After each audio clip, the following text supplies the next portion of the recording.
truly sets us free. With the light that leads the blind to see. Voice of the word, voice for the good, voice of the hope, voice of the voice of the word, TV. VWTV, ang telebisyon nga may misyon. Voice of the world, TV.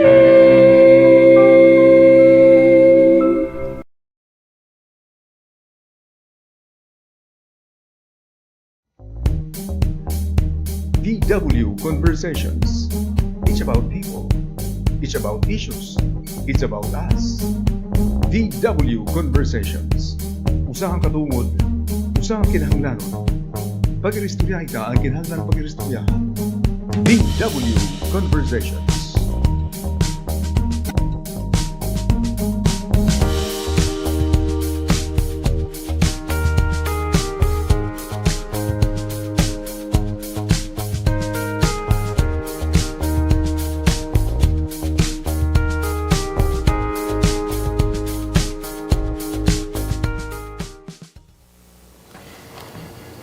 Sorry. Good morning, everyone. Kumusta ka mo? And today is Tuesday.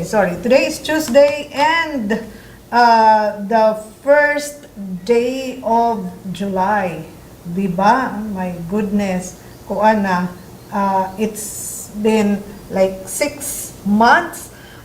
We are moving on to the next semester. Hiton 2025. Kumusta naman ka mga tanan mga kasangkayan?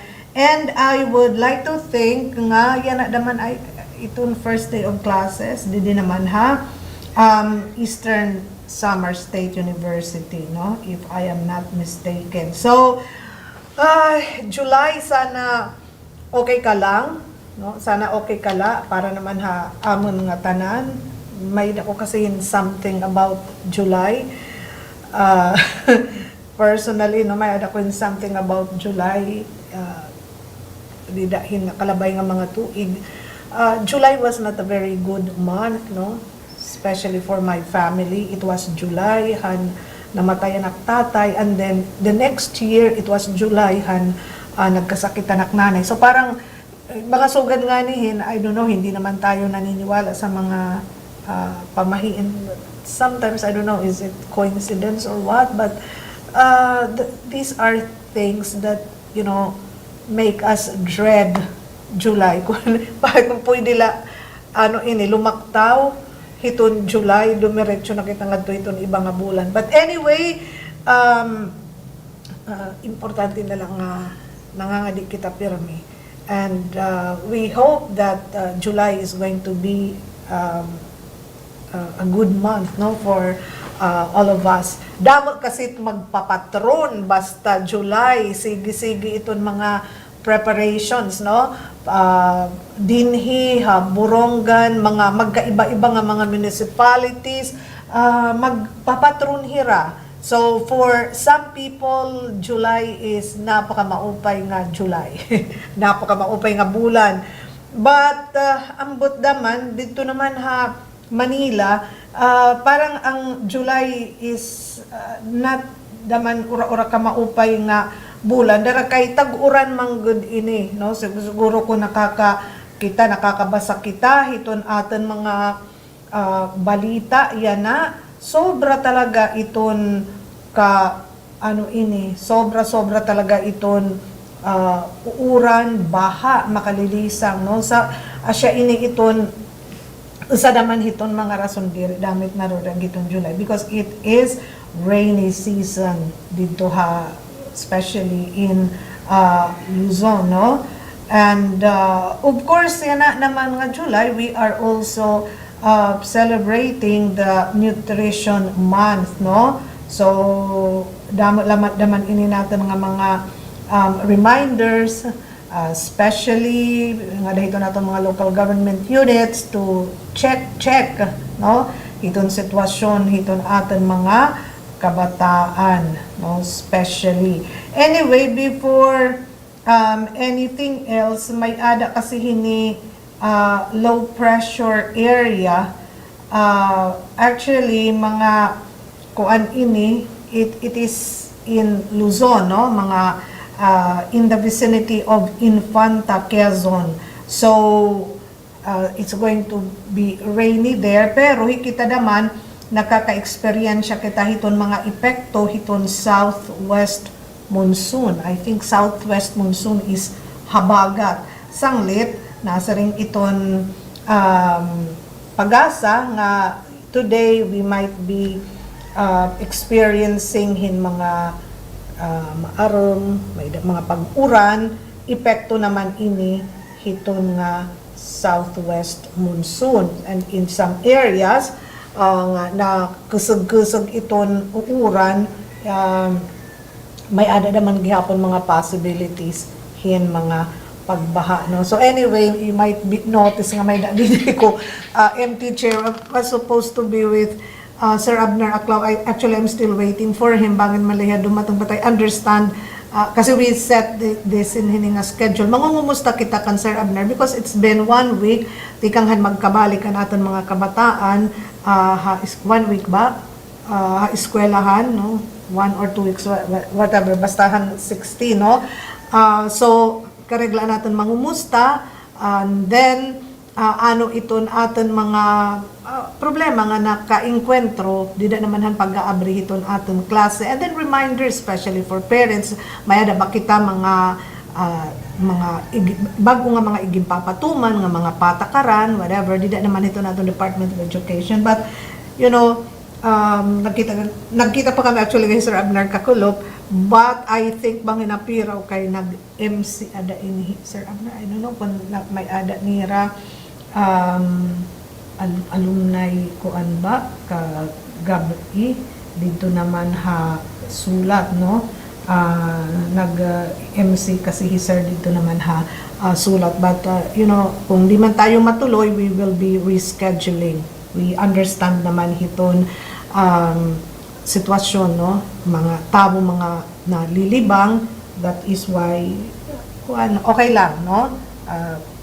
Okay lang yan, it's normal, it happens, no? So and anyway, ito yan na naman nga July 2025 tinikangan yan na, actually maybe tinikangan kakulupan udto, we might be, you know, seeing mga changes, no? Especially di dahiton pagpapalakat iton aton mga lokal nga panggobyernuhan kay kakulop habugos nga Pilipinas gin ano ini, I know ang mga kuan ini inaugurasyon, turnover hin mga responsibilities and duties, turnover of offices kasi kakulop until 12 o'clock was the last day in office para han aton mga government officials, mga elehido, no? Mga elected na mga government officials who opted not to run for the same position or whatever,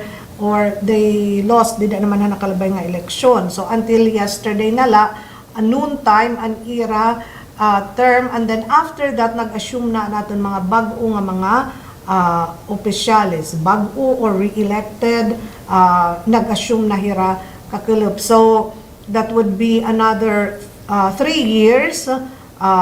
Parang gidadagmi tila mga kasangkayan, kakano pala di pala maiya, parang 2022 nag-i-election, inaugurasyon, oath taking something, no? Tapos iina na naman 2025, andyan parang hinuhurot talaga iton panahon, no? And then sometimes nasa rin kita yung panahon is too short para naman hiton atin mga opisyalis nga nagpapatuman yung mga programs, but then that is also the challenge, no? Para paspas naman iton ira trabaho, para bang no time to waste, no time to lose, dapat agad-agad once nga na asumer na puro ko from day 1 dapat nagius na talaga largo, no, para sige-sige iton trabaho. So pare-pareho naman din aton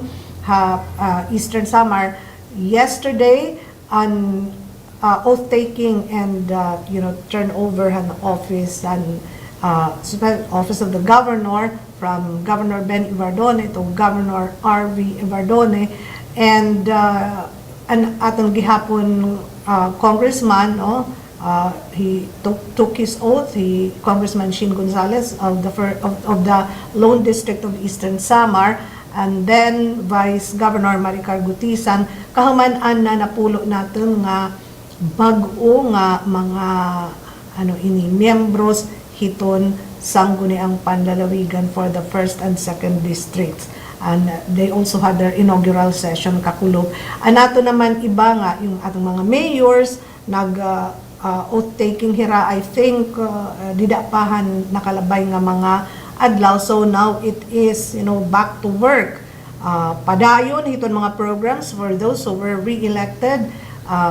Siguro naman para hiton mga bag-o yan, especially mga bag-o mga mayors, if ever there are, kitaan kung ano yung mga programs worth nga padayon kung maupay ang mga programa nga nakaka-benefitan mga tao, programahan previous nga administration, dapat lang kunta talaga igpadayon diri nga sometimes na hinanabo ini nga nag-assume nga ni inbag ang mga officials, especially kung diri nira kapartido and previous administration, may ada mga programs nga binubuliwan bisan kung mag-upay. That should not be. Maupay nga ipapadayon kung maupay man itong programa, inaabat hiton mga tao, iton pag-ugop hiton gobyerno. Anyway, pang-gobyernohan, this is not about taking credit for what you have done, what others have done there in sugad, because I would like to understand nga sa ring pangani dito panunumpa ini nga opisina gina-assume ininimo voluntarily, voluntar wala kasi nagpire ta iyo pagkandidato. So iton obligasyon ngayon iton mga responsibilidad dapat kinasing-kasing talaga nga iyo ini pagbubuhaton kay wala met dida nagpirit ha iyo during the campaign nasa ring kamo nga magsiserbisyo kamo. So we hope nga serbisyo nga ngud para naman gihapon hiton aton mga mulupyo. So this is the challenge to everyone nga ada yan na magtitikang hiton ira bag-o nga mga termino damo iton ada na ito, for instance din na Eastern Samar damo iton mga ada na ira last terms, iton iba naman nagtitikang pala, iton iba naman midway hiton nagtulo ka termino the 9 years nga ihinahatag para naman hiton sa nga opisyal. So we hope while we wish them luck, maaram kita nga maaramdaman hira kung ano iton ira pagtatrabahoon. I hope nga may ada na niyo ideya kung mag-ano kamo. For instance, din hiton aton local nga setting, sana iton aton mga members iton mga sanggunian, may ada na hininiyo, dida palaan first day, nanhisalawad na nga mga proposed nga mga ordinances or proposed mga resolutions para matagad ini largo. Subayhan iyo mga iginsaad, dida naman han nagkakampanya. Sa ring tapangani, we don't have time para pagsayangan. 3 years is so short, 3 years is so short. Sanglit diri dapat magiging rason hiton aton mga opisyales nga masaring halipot la iton oras sanglit diri kita nakakapag-implementar sugad-sugad, because if you have the vision, maram na kamo dapat kun ano iton yung pagbubuhaton from day 1. Sige na iton trabaho, and then sigurado walang paltos yan, sigurado nga mai-implementar iton mga karuyag naton nga mga programs. Kita la yan na hopefully for this magkamay ada talagahin mga programs nga yung tinuod nga makakabulig itong tao, in terms, hiton pananalapi financially, makakabulig naman hiton ira values. Yung bang siguro dapat less na yung mga ayuda. If ever may ada kwarta, it should be para naman hin mga programa nga makakabulig hiton tao, makapagpakabuhi nga mabuhi nga may ada dignidad, di ba? Iton nga pwede mga kanan livelihood, but before that dapat trained, no? May adaan ay pinapaatindiran para diri la naman nasasayang iton kwarta nga iginhahatag, ipinapahiram, ihinahatag nga kapital para naman hin pagtikang hinegosyo, no? Usa kasi naman hiton butang nga angay bag-ohon, haata naman nga mga tao, iton aton values, because sometimes or most of the time nasa rin kita, especially yung mga recipients in mga especially grant, no, iton mga hatag nasa rin, kay kanang gobyerno mait o kay lait bisan it pumalpak, no, iton aton pakabuhi. That should not be iton aton mindset. Ginaandam kita para manginabuhi ngan mabuhihin mas maurupay, di ba? Actually ang pera nasa pagninegosyo bisang kun guti ayla. So, may adin ni mga opportunities nga iginahatag, dapat diri naman natin sasayangan. Let's take a short break. We will be back after some reminders. VW Conversations. It's about people. It's about issues. It's about us. VW Conversations. Usahang katungod. Usahang kinahanglanon. Pag-iristorya ita ang kinahanglan pag-iristoryahan. VW Conversations.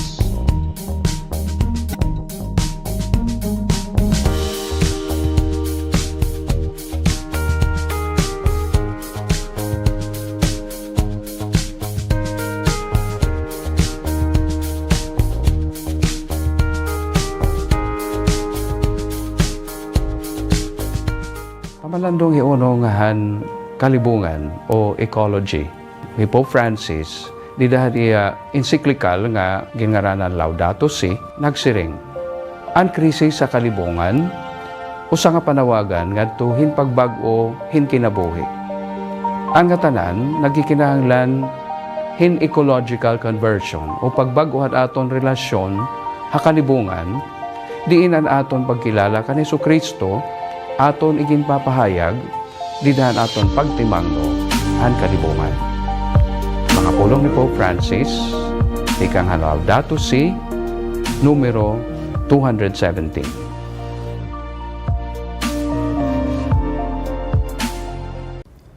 Ang pagtuo, grasya, nga ginhatag haaton tikang han Ginoo. Ang siring ni San Pablo, ang pagtuo, nagitikang didahan aton pamati. Ang pagtuo, amo ang tinuod nga bahandi ha kalibutan. Kay tungod na naton pagtuo, kita perme may ada paglaom ug maaram kita hubigugma. Busa patubua ug palambua an imo pagtuo didahan aton Ginoo. Pinagihan sihan pagka may nampuon. Ang aton pagampo, may ada personal prayer, may ada naman katilingbanon nga pagampo or community prayer. Ikaduha, pagkarawat han mga sakramento, labi na ang santos nga misa. Bulig han pagsalinurog han santos nga misa. Bring your whole family magsimba kada Domingo. Kayang misa amuan gihataasi nga pagampo kaginhalad naton ngadto han aton Ginoo. Tigamni waray mahimo ang tao kun waray an Ginoo. Si Kristo ang puno, kita ang mga sanga. Kung diri kita dugtong haiya, mamamatay kita.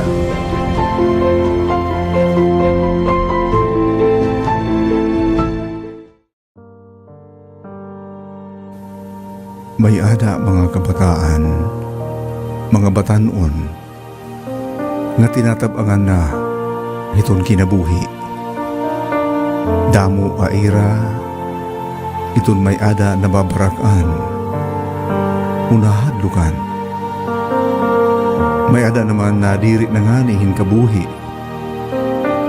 Tungod kay kaira pag-abat o pagtanaw, waray nakarawat unahigugma haira. Usahay, ginbabasol pa nga ni nira an ira mga kaanak. Tungod hindamo nga mga problema nga natika nga hawan ira pamilya. Kapag katinuod, maupay iton kinabuhi. Waray mas mamaupay pa kayhan kinabuhi. Kay kung mahiintindihan la, bisan pangani ang mga problema, mga kabarakan, mga ayat o mga challenges, nakakabulig ini base pakusgon an kasing-kasing an kadatagsa o an kinabuhi.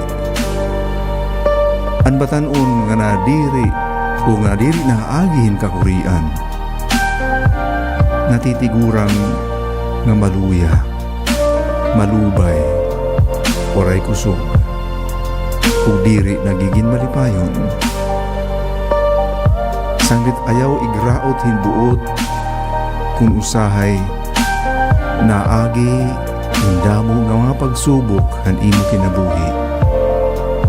Lugod, pagpasalamat nga buhi ka.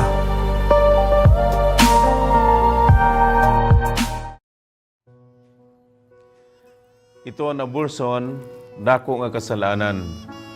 Pagpatay ito hintaw. May ada mga tao nga nagubuhat hini tungod hin pagkaawod o kundi man tungod hin kakablasan. Kundi iton kaarawdan o kakablasan, guti la nga bahin kundi katandi hin pagpatay hintao. Waray bisan ano nga rason nga makakapagaan han pagpatay hintao. Labi na kung ini nga tao usap pala nga baby nga ada hiton sulod hiton tiyan han iya nanay. Tinatawagan ko ang mga kaganak, katigurangan ug mga health workers. Sagduni ug tudui iton iyo mga anak nga diri magbuhat hin abortion.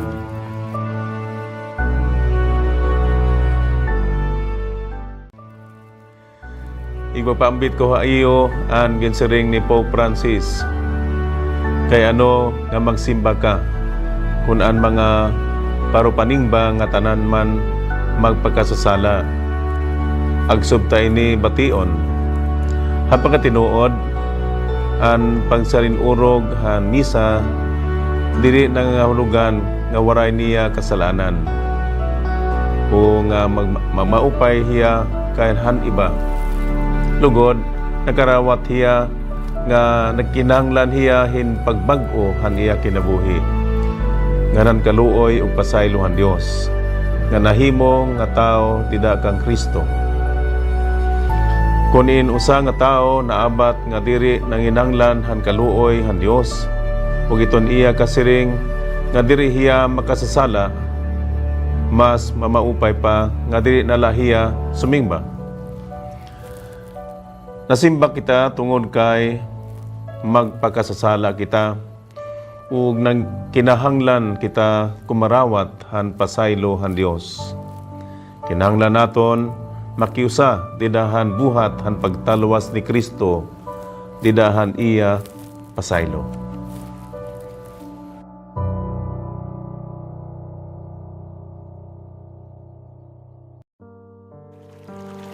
Diri naton pwede igwaray sa payan an aton kalibungan, an kalikasan o an environment. Naabat na kita nga tanan itong resulta. Hadton kawaray naton pagdibalihan kalibungan. Iton aton kaguguban, an kakahuyan, nati kanipis, nadadarot na. Asya ini iton rason, kung kay ano, nga usala kagag nga uuran, nagbababaha na an aton mga salog. Nabisan pa nga ni ang bungto, linalapwas. Iton waray natas kapag pinanmilay ang kakahuyan, asya ansyahan nga kausa, hini nga pagbabaha. May da naton mga kabugtuan nga nagpapakabuhi, nabubuhi, pinaagin pag pinanmilay, hini nga kakahuyan. Pero iton nagiging resulta hini, usahay kamatayon. Han aton iba nga mga kabugtuan, kung naabot na ang babaha. Kay kung ano ang aton inuutang hakalimungan, aton manta babayaran. Usahay, kinabuhi pahani, iton bayan.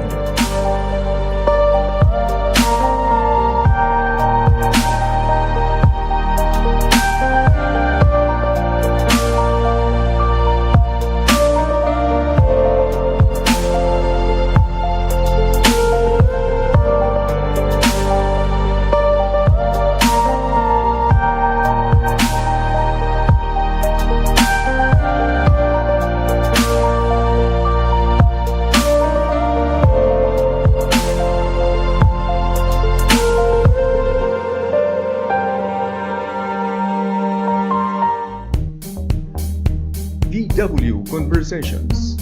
It's about people. It's about issues. It's about us. VW Conversations. Usahang katungod, usahang kinahanglanon. Pag-iristorya ita ang kinahanglan pag-iristorya. VW Conversations.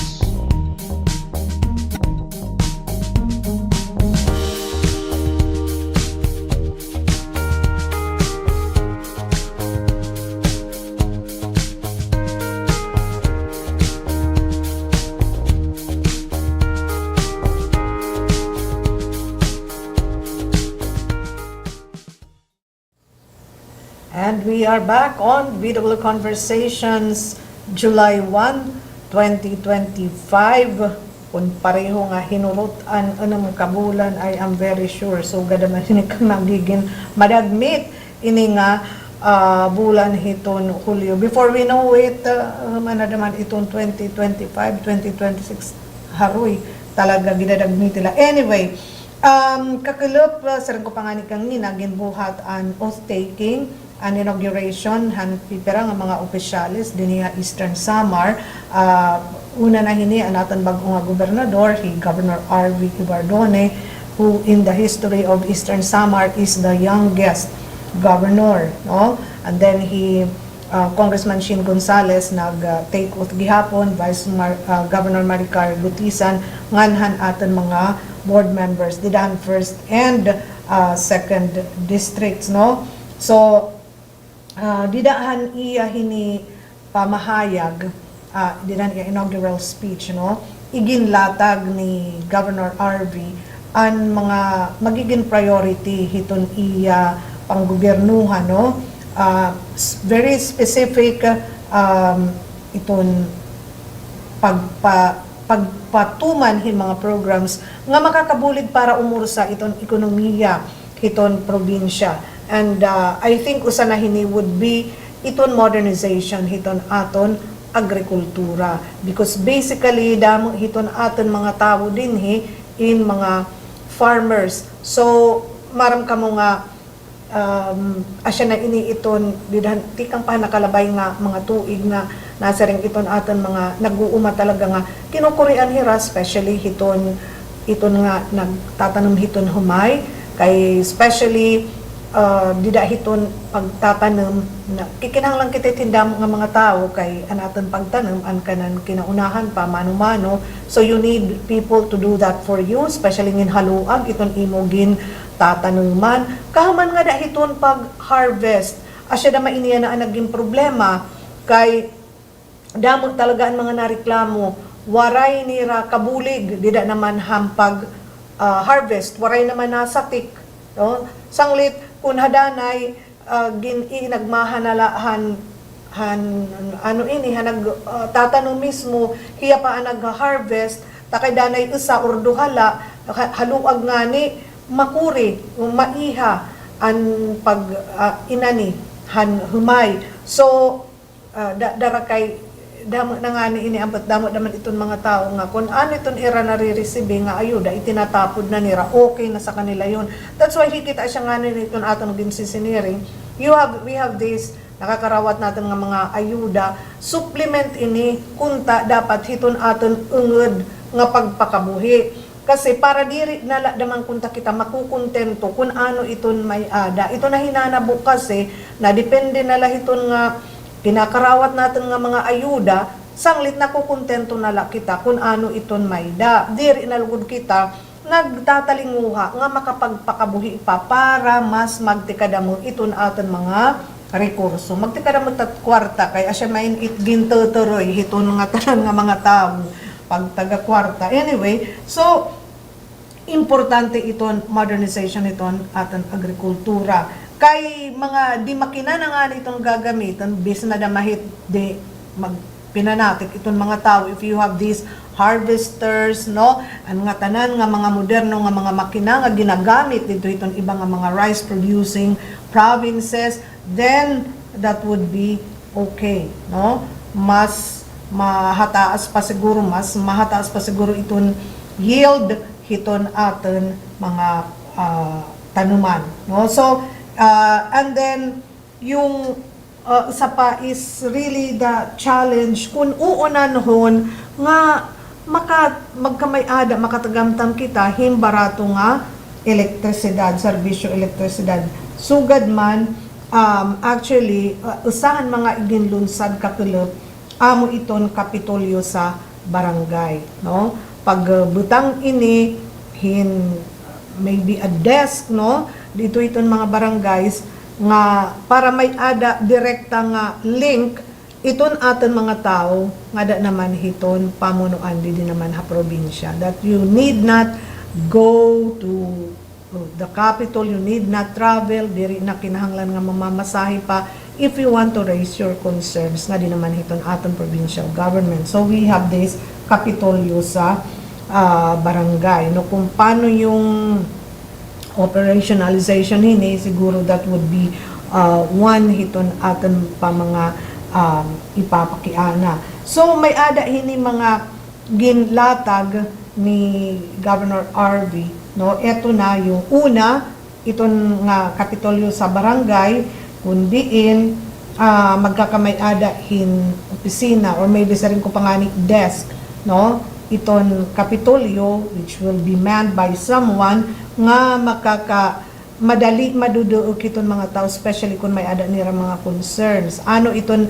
pinaka pirmi nga inaaro iton aton mga tao that would be mga medical services no and other social services ay amo ini iton usa and then yun na nga yung pag-modernize iton aton agrikultura pinaagi naman gihapon ini hiton mga fertilizers ngan mga machines asya nin aton sinisaring kangina kun mayada kita mga makina bis na damay dire gidadamong iton mga tao makakaya na ini because we have these modern machineries nga makakabulig iton aton mga farmers. I think from planting nga da naman gihapon hiton kabugas na no dire la hiton pag harvest thresh and then even iton pag ini kasi gimbubulad naton ini may ada hini mga mechanical dryers and then papamulino na that would be great no and then you have this healthcare na mention ini niya kasi ginadamo talaga iton mga nagpapadialysis din hihaaton Eastern Samar kung hadanay diri ini makuri no ma-accommodate agad-agad ba no kasi parang may waitlist pa yan pag dyan sa Eastern Samar Provincial Hospital so iton usahiton mga plano will be in dialysis centers in Uras and in Albino Duran Memorial Hospital dito naman na Balangniga. And then finally iton pag-abri na hiton moderno nga Felipe Abrigo Memorial Hospital, no, kasi padayon iton pagpaupay hini. And it is true, no, damo talaga ito na aton mga taga Eastern Samar ito nagda-dialysis. And I think usa pa siguro iton mga service nga dapat buhaton iton siguro pag-edukar ang hinambot kay gididamo ihini haaton dinhi iton may ada mga problema hiton kidneys. Most of them nagkakaproblema because may ada nira diabetes, pero not all, no, may ada gyapon ibahin nga mga cases nga nagda-dialysis diri tanan darahiton diabetes, but hataas iton aton incidence, no, iton diabetes dinhi tapos nagkukuan na iton dudurog tong nala, no, iton mga epekto hini. So I think that should also count for one, no, iton pag-ensure talagahin maupay ng healthy nga lifestyle para naman haaton nga tanan dinhi Eastern Samar. Diri nga kung react na lang kita, no, may ada na natin mga inaabat. Sana maka-raise kita in healthier people, no, start them young, kay magtitikada la ini iton aton problema panlawas, no.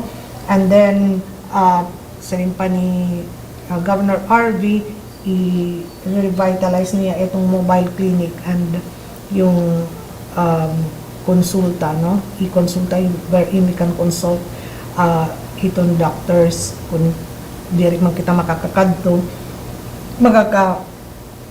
personally do consultation, we can do that. Maybe mga i-konsulta, no, and yung mobile clinic, and then yung connectivity, answering ni Governor RV, they will be giving out hin mga Starlink, no, ngadto naman hiton mga barangay nga maluya iton connectivity kung waray signal, to make sure nga iton komunikasyon diri hihinder because of this, no. Mayad nga mga nahinanabo dito nabigin madagmit iton communication. And then medical scholarship, especially ngin umabot na iton panahon nga mag-abri iton medical school, no, dili naman na Eastern Samar State University. And about that nagkamayad aghapon hin press conference, and I think we will be talking more about it didahiton masunod nga mga adlaw. He formed his party list representative, Congressman Marcelino Libanan. He talked about yung and the bill that he filed para naman ang pag-abrihan College of Medicine diha ESU. Unfortunately waray ini ka-tackle dito ni Senate, but i-refile ini dida naman itong 20th Congress, and sa rin pangalan itong iapatapon dara kay nahingadaya naman ini dida 19th Congress. That would be a breeze, no, dida itong 20th Congress. Hopefully within the year ma-approve daw ini, and sana by next year maka-start ka na hiton imo College of Medicine. And with this, nasa rin ito na aton bagong governor will be supporting pinaagi naman hin paghatag hin scholarship na din naman hiton mga deserving students who would want to enroll dida naman hiton College of Medicine once mag-abri ini didi naman Eastern Samar State University. So yun ang pira iya mga ginhayag. And then for Congressman Libanan, yun na nga yung College of Medicine, i-refile iton bill. And then ang ikaduha nga iya hininahingadayan was about the pagmalakahimuhan tulay ti kang naman hamat nung tipakanto Allen, no? So may ada na daw hininakuha nga endorsement, and even the speaker is on board na. Siguro iton hapag kaya na will be one ini iton paghimo manggudhin lagidgid nga pag-arad man as to the viability hin paghimo naman hiton tulay that would make travel easier daw, especially during hiton mga panahon nga madagat, no? Mga bulan hiton November, December, and January. And then meron din silang Eastern Samar Coconut Oil Milling and Refinery Plant Act para inihin coconut processing plant ng oil mill dida ha mga bungtitong sulat ng Sanpuli. And then yung Samar Island Region Act, yung himuon nga one region iton Samar Island para diri nakit magtitinamuk-tamuk pa itong San Juanico Bridge, no? So anyway, damo ini, and siguro dyan sa ating mga newscast and dito natin next nga mga VW conversations, we will be talking about hinhini naman nga mga iginlatag, no? Nga mga programs hiton aton mga aada yan who will be our leaders, who will hopefully be steering Eastern Samar nga da naman hiton kausubangan pag-irestoryahan pa naton ini dinhi naman ito naton programa VW Conversations. Thank you very much for being with us. Until next time, God bless you. VW Conversations. It's about people. It's about issues. It's about us. VW Conversations. Usahang katungod. Usahang kinahanglanon. Pag-iristorya ita ang kinahanglan pag-iristoryahan. VW Conversations.